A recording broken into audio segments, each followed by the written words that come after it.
Let's talk about lesson plans. Lesson plans are the backbone to classroom management. Ultimately, if you do a good job with your lesson plans, it's going to impact every aspect of your teaching, including classroom management and classroom discipline. And I'll explain why in a minute. Also, if you follow my directions on this video, I'm going to show you a way to save hundreds, if not thousands of hours of time over the course of your career as a teacher. I'm going to show you a shortcut that will save you an awful lot of time. So first, let's talk about how much detail needs to go into a lesson plan. My first assistant principal really did a great job of explaining to me what she was looking for. She said, Kris, what I'm looking for is enough detail that if a substitute teacher is in your class, can he or she execute your lesson plan without contacting you? That's the litmus test. If there's enough information to do that, then you have good lesson plans. If there's not, then your lesson plans need some work. Now, of course, every assistant principal is different, and you're going to need to talk to your assistant principal about what he or she is looking for in your lesson plans specifically. But again, that's a good litmus test, and we'll go from there. Now, let's look at mine. These are from 2009, believe it or not, and I'm going to tell you why in a minute. So the one thing my lesson plans are missing is I should have my class name up here. I'm not sure why I didn't do that. I think when I cut and paste this into the PowerPoint, I left that off. Here's my name, my lesson plans. Here's the dates. Dates are important. Here is the activity. In this case, on Monday, we're going to do a case study. Tuesday, notes. Wednesday, we're going to do vocabulary drawings. Thursday, 9 weeks exam.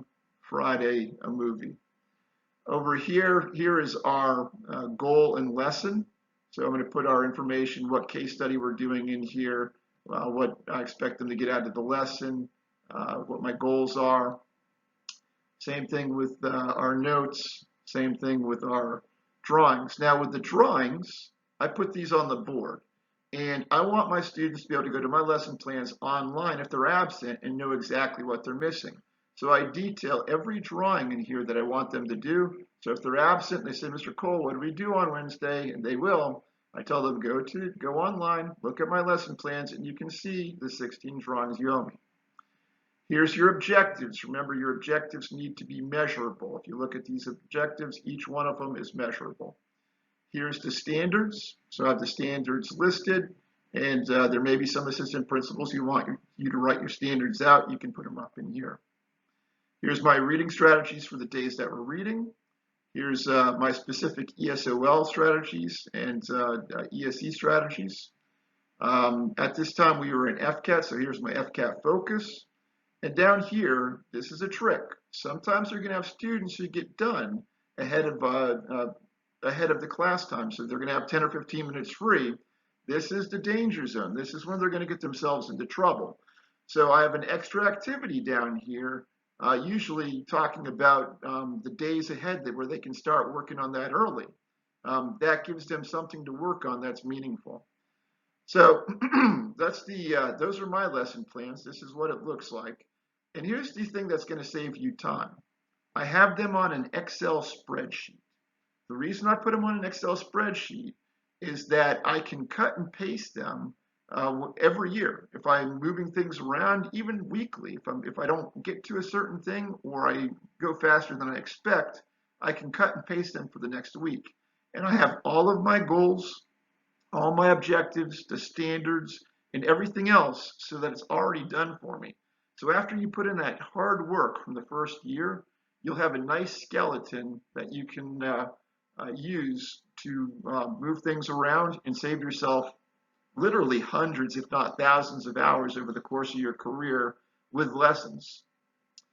All right, so we talked about, as far as discipline goes, getting the students engaged in meaningful learning and having, like I said, every lesson has an extra activity for students to work on if they get ahead. The other importance of lessons is pacing. The fact that you need to start from point A on day 1 to point Z on day 180. And lesson plans allow you to break that down into chunks as to exactly how much information you need to cover. Now, there's three ways to really pace yourself. One, if you've been doing this for any amount of time, 3-4 years, you can use your old lessons as a pacing guide. That's the best way to go because you know how much time you want to devote to each lesson. The second is a lot of times textbooks, do a nice job of including everything, including goals, objectives, standards, everything, and you can use their lesson plans. That's a second way you can go. The third, if you don't have those, is reach out to colleagues. So reach out to your colleagues who teach the same subject and ask them if they can see or share their lesson plans so that you can see them. So in a nutshell, this is what my lesson plans look like. They're fairly detailed. I like to put them in an Excel spreadsheet. The other thing I'll do is I put them in my seating chart. I have a 3-ring binder, and then I'll 3-hole punch them here, here, and here, so I can just flip through and know exactly what I did on any particular set of lesson plans. Hopefully you learned some things about lesson plans in this. If you have any questions, drop a message in the comments below. If you're a veteran teacher and want to add some things, feel free. We'd love to hear your input. I'm sure the newer teachers would love to also. And think about subscribing to this YouTube channel. If you're getting ready to teach and you're newer, welcome to the club. You guys are getting ready to embark on a great journey. And what we do is powerful. It's important. It's the most important job in the world. You guys are about to become heroes. Keep that in mind and use this as a tool for your planning. If done effectively, lesson plans are very, very powerful. Thanks for visiting. Colster out.